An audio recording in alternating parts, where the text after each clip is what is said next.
Hi everyone, I'm Dave Pryor. I live in Emmaus, Pennsylvania. I work here at Lehigh University, and one of my favorite things to do in this area is go for bike rides, especially now it's starting to get nice out, so I'm ready to go out for a bike ride. There's a few things you should do if you're starting to get ready for a bike ride too. So if you have not been on your bike for a while, say it's been in your garage for a year or two, or maybe just a couple times, and you're not exactly sure what kind of condition it's in, the best thing you can do is take it to one of the local bike shops. There are a number in our area. There's probably a number wherever you may be right now. It helps keep your bike safe because you are going to be riding this up to speeds, 15 miles an hour. So you want to make sure everything works right. You want to make sure your brakes are in good shape, make sure your shifting works right. So definitely take it to your local shop, have it looked over, so then you can spend the entire season on it worry-free. Now, if you're going to keep your riding to a nice trail such as the Greenway we have here in South Bethlehem, or the DNL, or any of the other rail trails in the area, you really don't need a whole lot to take with you on a ride. But if you do start exploring some of the open roads and paths and farm countries we have in Pennsylvania, you may want to bring along some tools on the way. So when you're at the bike shop getting your tune-up, shop around and maybe get a few things like a small little pump that you can have on your bike in case you have a flat tire. This is a saddle bag. It fits underneath the seat of the bike, so it's easy to pack away this stuff and not be in your way. This one has the tube I might need in case I have a flat tire to change that. The levers for the tire, we'll get to what these do in a little bit. A patch kit, because I do go out on the open roads for a while, and then if I run out of tubes, I can still put a patch on the tube. And last and certainly not least is a multi-tool. This has all the little hex wrenches like you'd also use if you were building anything from IKEA, little ways to help fix a chain, little screwdrivers. Some of you even have bottle openers, which you might need later too.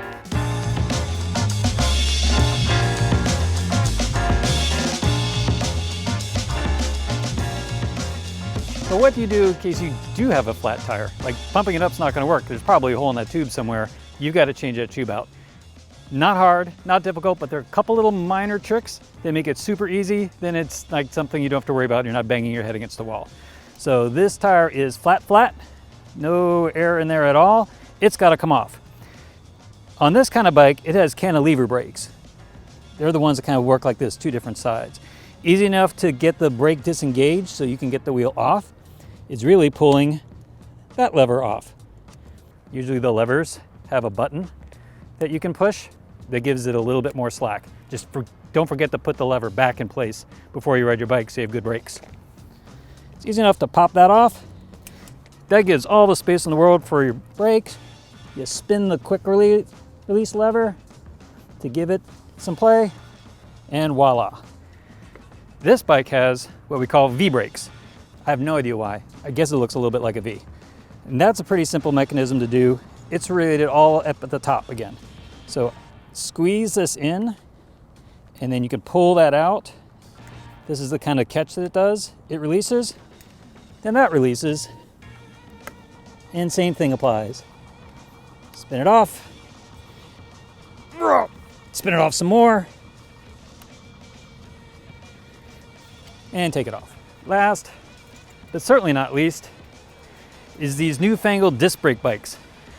There's a few different ways they're done. Sometimes they do have the quick release lever.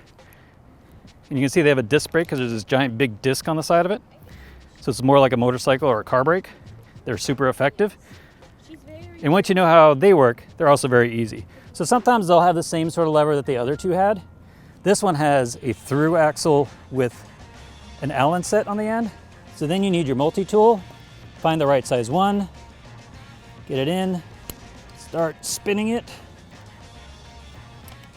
until it comes a point where you can pull the whole thing out, and then it comes off just like that. So nothing to do up top, all there. So that's for the front tire, which is a lot easier than the back tire, because you notice in the back, it's got all this other stuff. It's got a cog set, it's got the shifty thing, it's called a derailleur, and it's got the chain in the way. So not only do you have to remove the brake, or however the other ones work, you also have to get this off. There's a trick to make it easier to get off and then to also get back on later. And that trick is to shift it down to the smallest cog, which is the one closest to that derailleur. Do that, release, quick release, which might be tight depending on the last time you did it. spin it off, and then when this comes, that will catch, and when it's set to loose, it's really easy to get it out of the way. And then it's a matter to get it back on. First, make sure the cog side's by the derailleur side. Don't do it this way, then you won't work at all. Start to slide it. You can get this chain to be right on that front one you wanted. You can pull this back so it lines up with that cog in the front. And then it should slide down into the dropouts nice and easy. And then you can tighten it back up. Don't tighten it all the way while it's upside down. And upside down is certainly a quicker, easy way to put it on. Just get it kind of mostly on, because when you flip it over and you reset the brake, you'll give it a spin to see how it's lining up with the brake. Make sure it's not rubbing, and then finish tightening it up and straighten it out if you need to. Now it's ready to go. All right, so let's change this tire. Let's get it working again so we can go out on our bike ride. First thing to do is to grab your tire levers. Usually takes 1 to maybe a third, depending what you have handy. And what you do is you kind of pull the tire back. You can usually find a bead to set it in, to pull it away like that. So you pull it away, all these tire levers have little hooks, so you can wrap it around your spoke. Voila, hands free. Grab your second lever, find another spot. This can get a little tricky. This one's pretty easy for me today, which is good for a demo. And just kind of work your way around the tire for a little bit. That's all you really need. You don't need to go all the way around, because then you can just take your finger and pull it around that way. That will enable you to get that bad tube out. Flip it around, pull the valve out, voila. Important trick. Now's a good time to check that tire for what might have caused that flat. Is there a little piece of glass or a little thorn or something in here? This one feels pretty good. Whatever I rode over must be out of the tire. So then back to that hole, grab your new tube. Usually they have little doohickeys on them, like caps or donuts. Can't put it on with those on. You need to take those off first, set them there so you don't lose them. Find that valve hole again, stick the valve in, spread it out a little bit so it looks like a circle and not a knot. And then tuck the tire over it. And you can beat it in and work that around. So that is the kind of tricky thing, is learning how the beads of the tire works. And because you need it to cinch on that rim in order for it to work.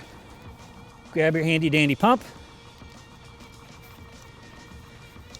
put it on. Usually a good way to do that is to hold on to the valve, either there or even on the pinching here on the tire, just so you get enough contact there.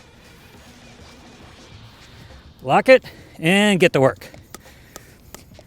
Floor pumps have a gauge so you can see that. We're out there here on the open rail trail, so we can't. So every once in a while we check and say, nope, that's still too soft. That's not gonna go very far. That's feeling pretty good. To be honest, I'd probably give it another 20 to 40 pumps, but in the interest of this, we're gonna say it's good enough for now. And it's certainly rideable. It would get me home if I needed to.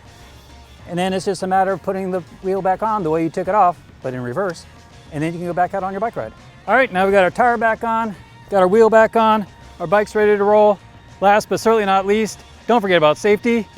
Get that helmet on, and it's time to go for the best part, a bike ride. That's it for me. Hope to see you out there.